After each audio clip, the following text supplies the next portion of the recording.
शुभकती हुई हीरा की आंसू साड़ी के पल्लू से पोंछते हुए माँ गंगा ने कहा, तू चिंता ना कर बहू, तेरे साथ मैं कुछ भी गलत ना होने दूंगी। आज रात मैं सारी सच्चाई खुद देखूंगी। मगर माँ जी, तुम खुद देखोगी, पर कैसे? हीरा ने आंसू पोंछते हुए अपनी सासू माँ से प्रश्न किया।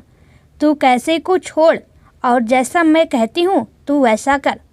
आज रात तू मेरे कमरे में मेरे बिस्तर पर सो जा और मैं तेरे कमरे में तेरे बिस्तर पर सो जाऊंगी।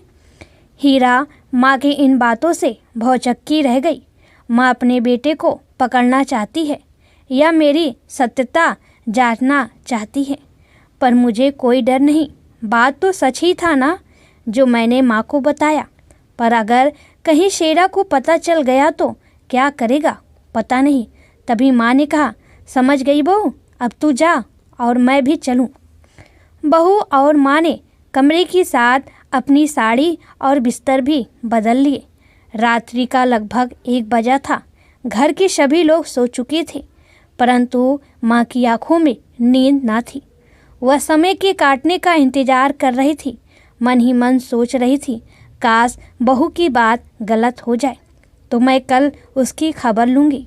मेरे बेटे पर कितना गंभीर आरोप मढ़ा है इसने, पर बहू भी तो झूठ नहीं बोलती और फिर विधवा है बेचारी, तो ऐसी वैसी बात भी ना कहेगी। जो होगा आज मैं खुद अपनी आंखों से देखूंगी। सोच ही रही थी कि खिड़की के खड़कने की आवाज़ आई। माँ चादर ओढ़े लेटी थी। पंखा तेजी से चल रहा था। तभी खिड़की से कमरे में अंदर किसी के कूदने की आवाज़ आई। किसी के पदचाप उसकी ओर बढ़ चले आ रहे थे। तभी माँ को लगा उसकी चारपाई पर कोई बैठा और उसे दबोच लिया। गंगा ने झट से चादर हटाकर उसको धक्का दिया। धक्का देने से वह आदमी अलग गिरा। गंगा फुर्ती से उठी। तभी किसी ने उसे पीछे से पकड़कर कहा, अब जाती कहाँ है? बहुत दिनों से बहाने बना बना कर मेरा खून जला रही है। आज ना मानूंगा। आज तू कुछ भी कर ले, सब सो रहे हैं। और सुन, अगर तूने जरा भी चिल्लाया तो मैं इस पिस्तौल से तुझे गोली मार दूंगा, लड़खड़ाते हुए उस आदमी ने कहा। तभी गंगा ने उससे थोड़ी हुज्जत की और किसी तरह छूटकर लाइट जलाई। लाइट की रोशनी में शेरा ने जब गंगा को देखा तो हतप्रभ रह गया। माँ, तू यहाँ क्यों? क्या हुआ? अब आना, ले चल मुझे बिस्तर पर, कर ले अपनी मनमानी। वाह बेटा वाह। माँ अपने बेटे के जन्म पर जितना खुश होती है उतना ही मैं आज तेरी इस करतूत पर शर्मिंदा हूँ। काश तू पहले ही मर गया होता। पर माँ, मैं शराब के नशे में। वाह बेटा वाह।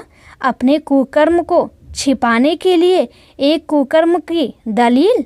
अगर तू शराब के नशे में था तो बहू के कमरे तक कैसे चला आया? मेरे कमरे में क्यों नहीं घुसा? अगर तू शराब के नशे में था तो तुझे खिड़की कैसे समझ आई? बहू का बिस्तर कैसे दिख गया? तू अपनी हवस में इतना अंधा हो जाएगा, मैंने कभी सोचा भी ना था। तुझ जैसे नीच की माँ होने से अच्छा होता मैं बाज ही रह जाती। पर माँ, हीरा ही मुझे बुलाती थी। विधवा है ना बेचारी, तो शायद उसे भी। आगे अपनी गंदी जुबान से कुछ अपशब्द बोलता, तब तक गंगा ने 2-3 चाटे उसके गाल पर रशीद कर दिए। शेरा चिल्लाया, माँ, अब अगर तूने मुझे मारा तो मैं भूल जाऊंगा कि तू मेरी माँ है। यह कहते हुए उसने अपनी पिस्तौल गंगा पर तान दी। अच्छा, तो तू मुझे मारेगा? मार, तू आज मुझे मार ही डाल, या नेक काम भी कर ही दे आज। अच्छा होगा बहू की इज्जत बचाने में मैं मर जाऊं। दोनों लोगों की तेज आवाज़ों ने घर के सभी सदस्यों को जगा दिया। सभी लोग बहू के कमरे की ओर दौड़े। कमरे के दृश्य को देखकर सभी के पांव की जमीन खिसक गई। हीरा यह सब देख रोने लगी। वह सोचने लगी, क्या फ़ायदा ऐसी इज्जत बचाने का जिसकी खातिर उसकी माँ की जान ही चली जाए। अगर माँ ही ना रही तो मैं भी कैसे जीऊँगी? यही तो मेरा सहारा है इस घर में। तब फिर कौन मेरी इज्जत बचाएगा? वह तो लुट ही जाएगा ना। वह दौड़ी और झट से माँ के आगे आकर खड़ी हो गई। शेरा, अगर मारना ही है तो मुझे मार दे, पर माँ को कुछ ना कहे। देख, ये तेरी माँ है, मैं पराए घर की हूँ। मैं मर गई तो तेरा घर बचा रहेगा। तू हट जा वैश्या, यह सब तो तेरी ही वजह से हो रहा है। तूने ही इस घर में आग लगाई है।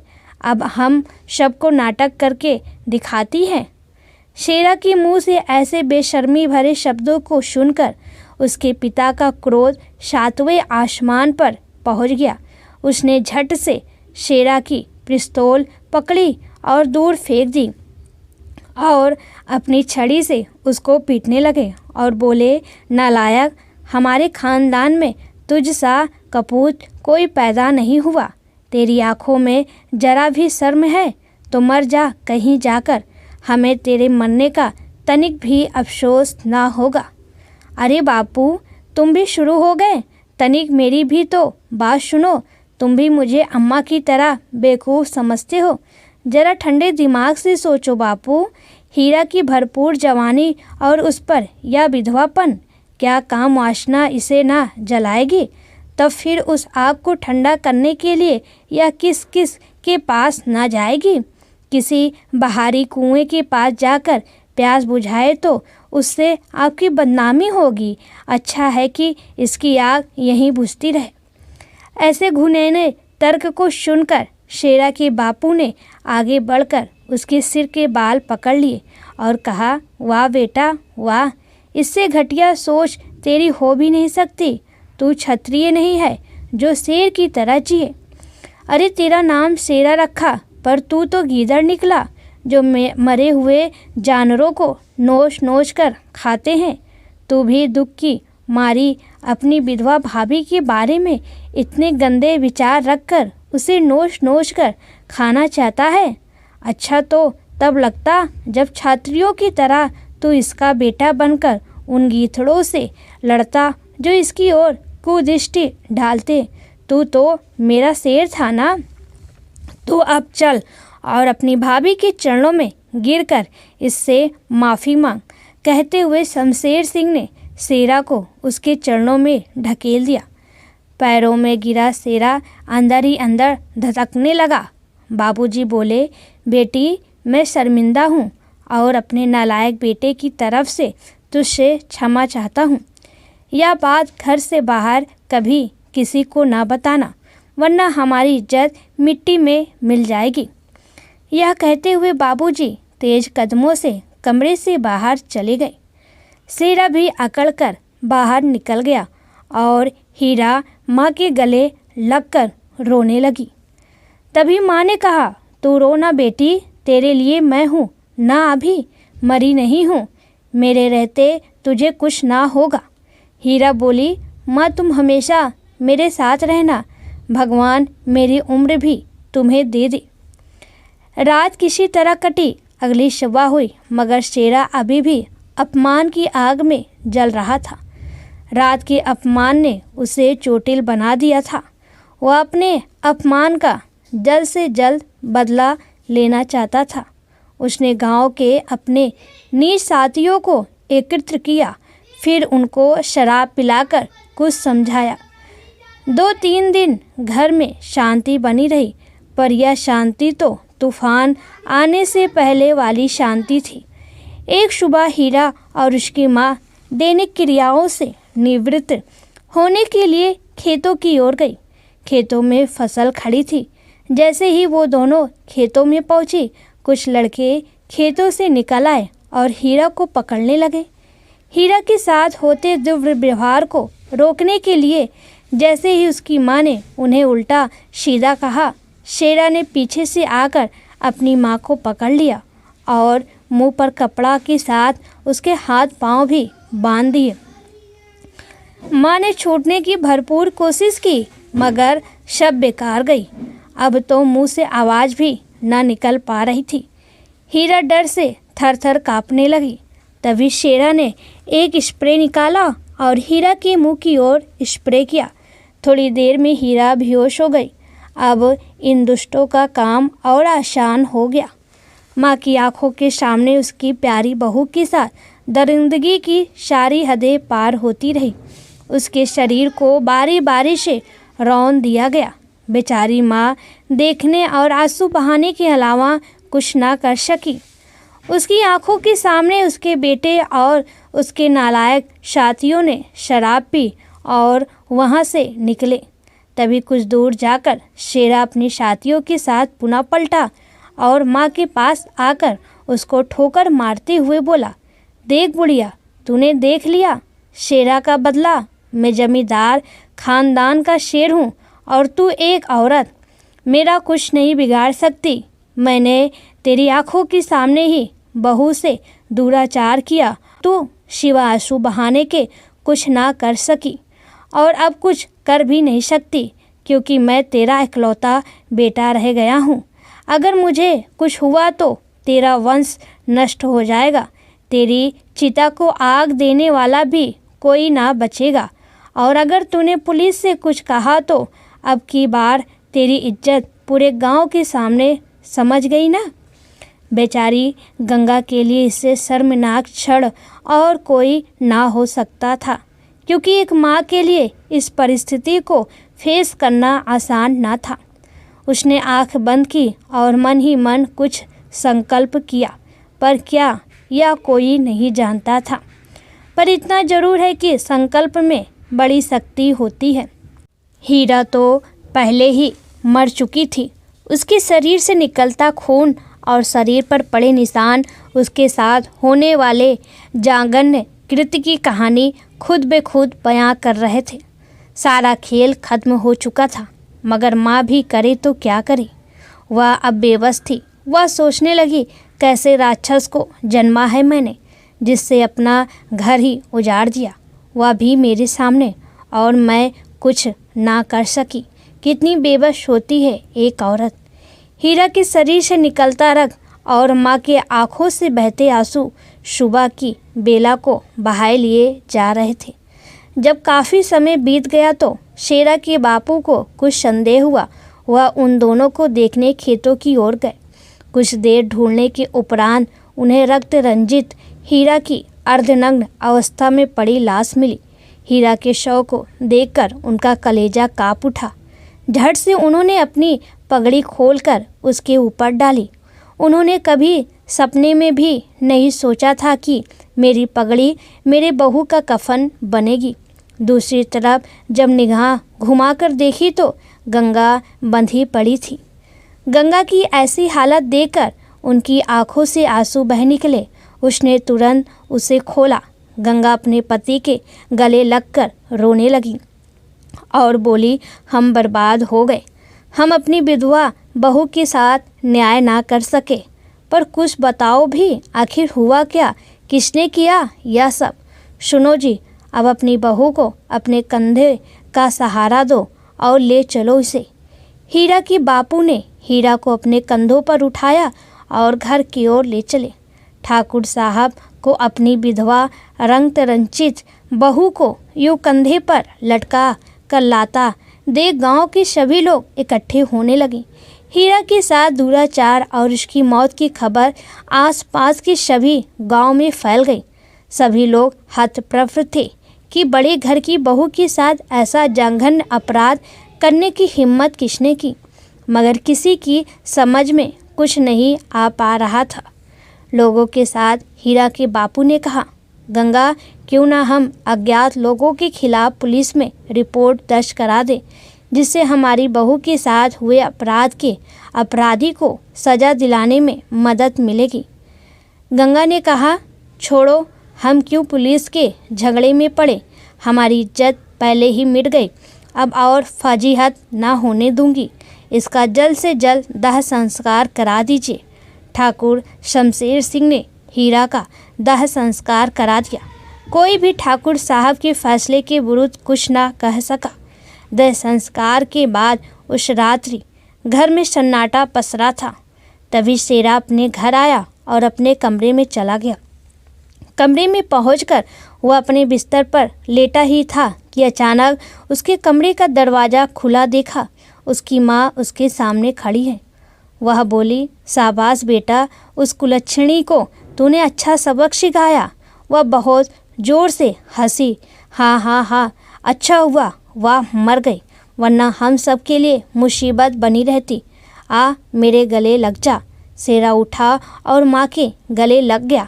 माँ ने उसे प्यार से सहलाया और कहा, अब तू आराम से सो जा, अब आज तुझे चैन की नींद आएगी।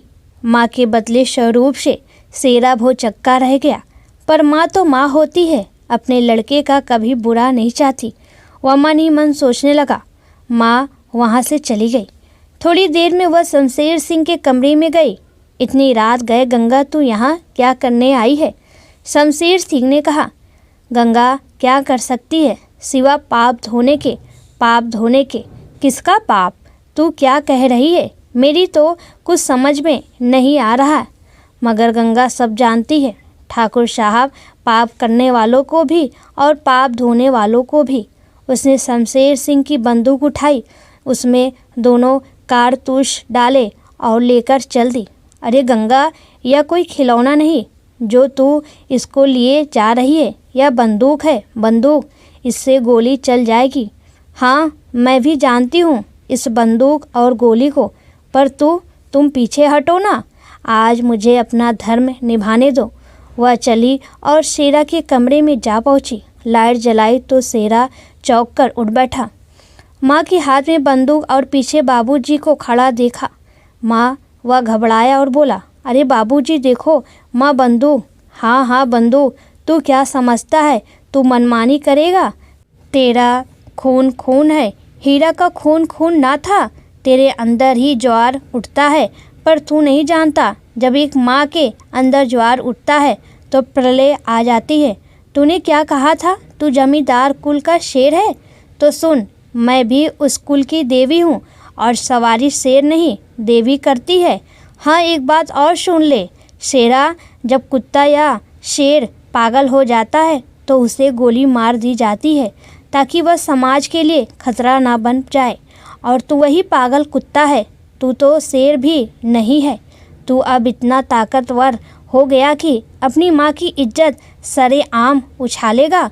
जमींदार खानदान की माँ की इज्जत बचाने के लिए तेरे बापू हैं। अभी मेरा सुहाग जिंदा है, तुझे मैंने जन्म दिया है, तो मृत्यु भी मैं ही तुझे दूंगी। और क्या कहता था तू? कुल दीपक है तो दीपक जलता है और उसे जलने दिया जाता है, पर जब वह दावानल बन जाता है तो उसे बुझाना ही पड़ता है। आज मैं अपने इन्हीं हाथों से इस दावानल को बुझा दूंगी। जिसने मेरे घर को जलाकर खाक कर दिया, उसकी लपटें हम दोनों की तरफ पहुँचे, इससे पहले उसको बुझाना जरूरी है। गंगा शांत रही, पर तू अपने पाप धोता रहा। आज गंगा तुझ जैसे पापी को बहाकर तेरा अंत कर देगी। उसने इतना कहते ही दोनों गोलियां शेरा के सीने में दाग दी। शेरा वहीं ढेर हो गया। शमशेर सिंह यह सब देखकर हतप्रभ रह गया। गंगा ने कहा, सुनो जी, अब यह पश्चाताप का नहीं, पापियों के नाश का समय है। शुरुआत मैंने अपने बेटे से कर दी है। अब यह बंदूक लो और उन पापियों को दंड दो जिन्होंने मेरी बेटी की इज्जत मेरे सामने तार तार की। गंगा की बातें शमशेर समझ चुका था। वह समझ गया कि सारी वारदात गंगा के सामने शेरा ने ही करवाई होगी। उसने गंगा के सिर पर बड़े प्यार से हाथ रखा और कहा, गंगा, तू सचमुच महान है। एक पराई बेटी के लिए तूने अपने बेटे को दंड देने में जरा भी देरी नहीं की। करती भी कैसे? उस दिन उस नीच को छोड़ने का ही यह परिणाम निकला। कोई माँ अपने लड़के से ऐसे कुकर्म की उम्मीद नहीं करती। आज मैं हार गई। हीरा के बापू, मेरा सब कुछ लुट गया। मैं तुम्हारी अपराधी हूँ जो तुम्हें ऐसा कपूत दिया। वह उसके पैरों में गिरकर शेरा के लिए माफ़ी मांगने लगी। माहौल काफ़ी गमगीन हो चला था। शमशेर सिंह ने ना तो रो पा रहा था और ना कुछ कह पा रहा था। शिव अंदर ही अंदर एक अजीब सी घुटन महसूस कर रहा था। उसने गंगा को उठाकर कहा, गंगा, कसूर अकेले तेरा ही नहीं बेटा तो मेरा भी था। अगले दिन उसने गंगा द्वारा बताए नामों वाले व्यक्तियों को ढूंढकर पंचायत के सम्मुख पेश करने का ऐलान किया। आज आसपास के गांव के लोगों को अपने परिवार के साथ आने का निमंत्रण शमशेर सिंह ने भेज दिया। सभी लोग हैरान थे कि आखिर किस कारण परिवार सहित पंचायत की जा रही है, पर ठाकुर साहब का हुक्म सर माथे कोई क्या कहता। सभी लोग पंचायत के लिए एकत्र हो चुके थे। ठाकुर शमशेर सिंह ने पंचायत में हीरा के साथ होने वाले जघन्य अपराध की बात विस्तार से बताई और यह भी बताया कि इस घटना में कौन कौन लोग शामिल थे, जिन्हें जल्द से जल्द पंचायत के सामने प्रस्तुत करना है और फिर सभी के निर्णय से दंड दिया जाएगा। कुछ लोगों ने दबे सुर में कहा, पर ठाकुर साहब, इसमें सबसे ज़्यादा गलती तो आपके बेटे की है। सबसे पहले सज़ा तो उसे ही मिलनी चाहिए। ठाकुर साहब ने अपने शागिर्दों को अंदर से चारपाई उठाकर लाने का आदेश देते हुए कहा, आप लोग बिल्कुल ठीक कह रहे हैं। बड़ी गलती वाले को बड़ी सज़ा मिलनी ही चाहिए। आप लोग उस चारपाई की तरफ देखें, फिर बताएं न्याय ठीक हुआ या नहीं। सभी की निगाहें चारपाई की ओर गई तो दांतों तले उंगली दबा ली। सेरा मरा पड़ा था। घूंघट कर महिलाएं गंगा के साथ बैठी थी। अब किसी को कुछ भी ना कहना था। वह समझ चुके थे कि बचे हुए लोगों के साथ क्या होने वाला है। ठाकुर शमशेर सिंह ने कहा, फुलेसरी, तू अपनी लड़की की ओर देख। अगर तेरे बिटिया के साथ ऐसा हो तो तुझे कैसा लगेगा? और राम सुखिया, तू तो बाल विधवा थी, इसी गांव की बेटी थी। क्या तुझे कभी किसी ने गलत निगाह से देखा? पर आज मेरे घर से उठी चिंगारी कल आग बन जाती या गांव छेद का मुआशना में जलने लगता। मैंने चिंगारी दबा दी, पर अभी कुछ सुलगते अंगारे बाकी हैं, उन्हें भी बुझाना जरूरी है। ढूंढो अंगारों को और या तो खुद बुझा दो और या पंचायत बुझा देगी। गंगा की तरह पाप को बहाना सीखो। अपने बच्चों के नाम सुनकर उनके माँ बाप का पंचायत के सामने शर्म से झुक गया। कुछ ही दिनों में उन अंगारों को खोज लिया गया और उनकी माँ ने दुर्गा का 9 रूपों की भांति उन दुष्टों का संहार किया, जिन्होंने गांव की अस्मिता पर कीचड़ उछालकर उसे गंदा कर दिया था। आज उनके खून से गांव और क्षेत्र फिर से पवित्र हो गया। समाज के लड़कों में साफ संदेश पहुंच चुका था कि समाज की बहू बेटियों के विरुद्ध होने वाले जघन्य अपराधों को पंचायत ही नहीं, घर वाले भी बर्दाश्त ना करेंगे। भय वशी सही, पर दोबारा ऐसी घटना उस क्षेत्र में फिर कभी ना हुई।